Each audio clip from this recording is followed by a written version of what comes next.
Hi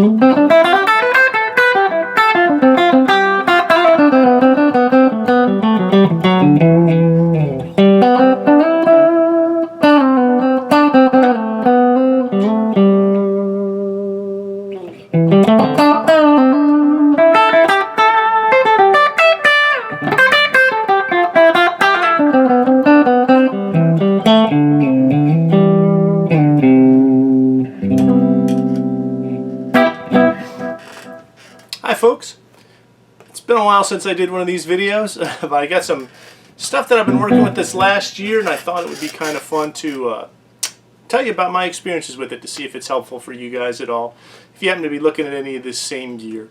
Today's video I'm going to talk about the Marshall DSL40CR. I picked this up right about the beginning of this year, so I've had about 9 months of a bunch of gigs with it.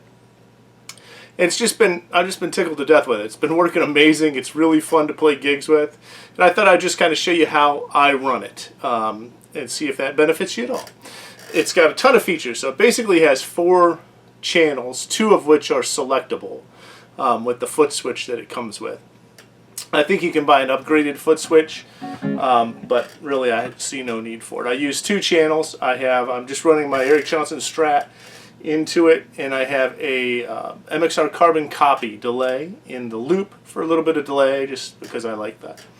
I'm using the green channel on the clean side and the green channel on the distorted side for my distorted sounds, and I just think it sounds fantastic. I'll do some samples for you to check out. When I play gigs with it, I run a line out right out of the cabinet, simulated line out into the PA, and that sounds great as well. I have no issues with that. We play mostly smaller places, so there's not a need for a whole ton of big amps or anything, and this really kind of fits the bill nicely for getting some really cool tube sounds and some good clean sounds and stuff from both sides of it. So here what we have, this is basically just the clean in on that particular channel. I got some reverb on it. If I had any complaint, let me turn this out here. If I had any complaint, it would maybe be the reverb. It's a fine reverb, but I have that reverb almost cranked. And as you can tell, there's not a ton of reverb on there. It'd be nice to have a little bit more, because I really do like reverb a lot. And I'm also a little addicted to delay as well, but what can you do, right? So here's our good clean sound on it. This is just a bridge pickup.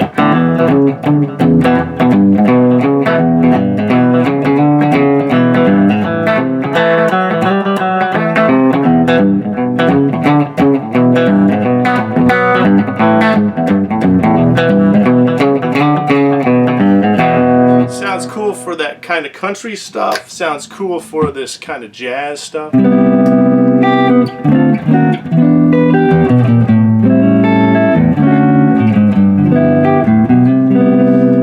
Really great clean sounds.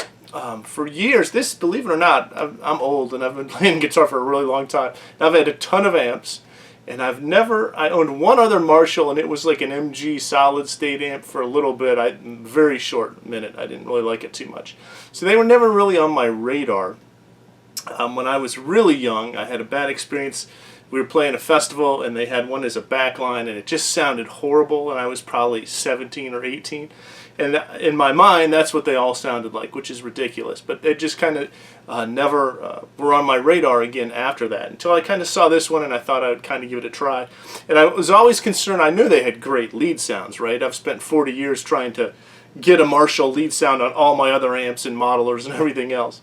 But I was never really fond of the clean sound, and I was a little concerned going in on this one that the cleans wouldn't be nice, but it was not, no need for that. It sounds fantastic.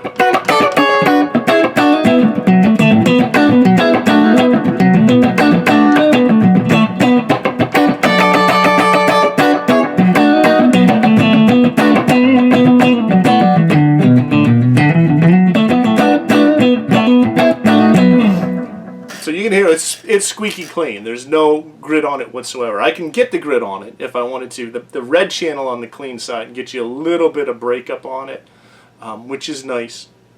But I like that. I like the straight up clean sound. We do I play in a variety band, so we have to do everything from squeaky clean, sounds to some distorted sounds. So I can't just set one sound and have it be all night. I have to kind of be able to control what that is. So what I typically do is I'll just back the volume back a smidge.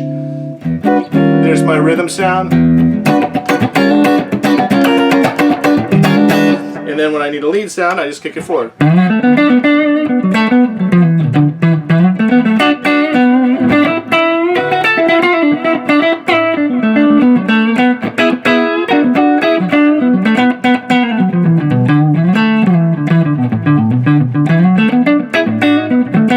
That gives me, nice little thing. I just use a boost right from the volume knob, and then if I switch to a different pickup selection for the lead sound, it gives you a nice little bunch in there to push the lead line up a little bit, and then the volume boost as well, and we have that, which works really great. This amp has a foot switchable effects loop, which is really great. So what I do is I put a tuner and the carbon copy in the effects loop. And then I could turn the delay off if I ever wanted to right from the foot switch, or I can just leave it on all the time as I do, and then I just kind of go back and punch it out. When I use the delay on breaks or whatever, I'll just leave my, I'll put it on standby, but then I can use my tuner and stuff right on there without having to have a pedal board. So I just run one pedal out in front, to switch the channel of the amps. All the pedals just sit on top of the amp, so I don't need to drag a pedal board or anything like that. To gigs, so it works out really good. There's 40 watts and 22 watts on this. For most of the time, I just use the 22 watt because volume is always an issue. We play in, as most people probably do anymore, restaurants, breweries, that kind of thing, where you can't be loud. People are trying to have dinner, any type of a volume, and people start complaining. So the 22 watts seems to be nice. It's plenty of juice. It's plenty loud. I barely ever have it up past 2 or 3 on the channel volumes. How I do run this, there's master volumes on the right of the amp. I'll do a little picture of it and insert it here for you.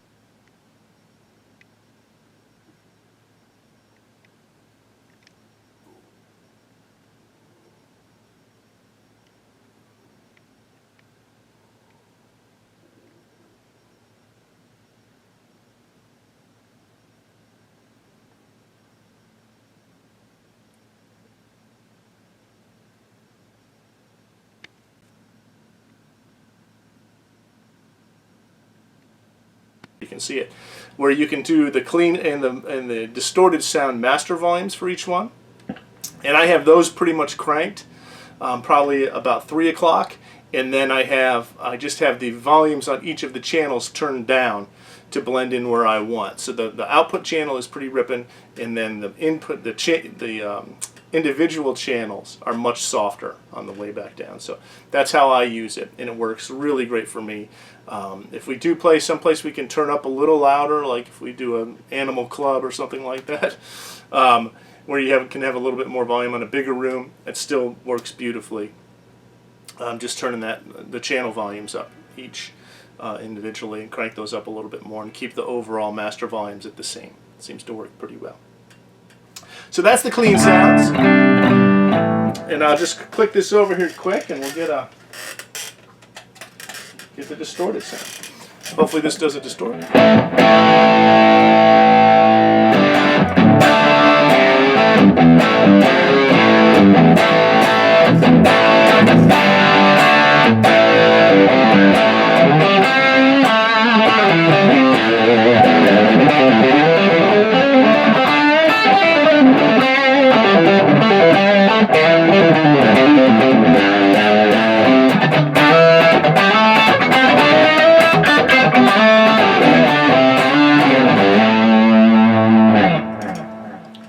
So these pickups are not particularly hot.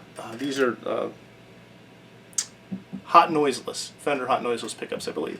So they're not crazy hot or high output or anything. And you can see I have a ton of gain. The ultra gain on this channel, if I went to the red channel, is way more gain than anything I would ever use. This amp has a ton of distortion. If you're into heavier stuff, this amp would work great. The one thing I use it and like it a lot about is I can roll the volume back on the guitar. And here's that edge of breakup tone. So what I do is I use the clean channel squeaky clean, and then if I want that little bit of a clean sound with hair on it, just a little grit, I'll just back my volume back, and I'm back to like 3 or 4.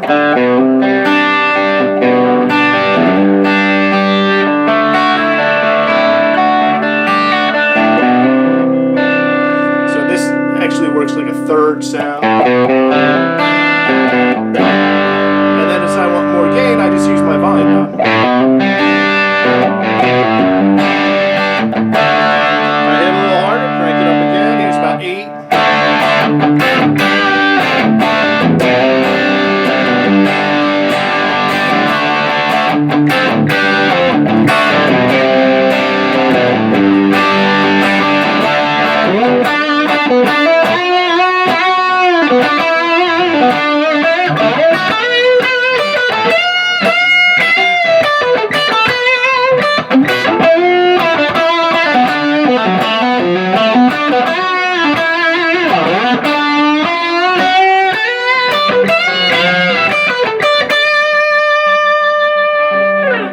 So there's a ton of juicy sustain, works out really good.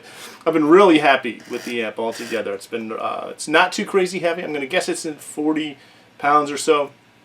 Now if I have a lengthy load in, like if we play in downtown or something where parking is an issue and you have to park blocks away, I'll generally take a different amp because I have to put it on a cart.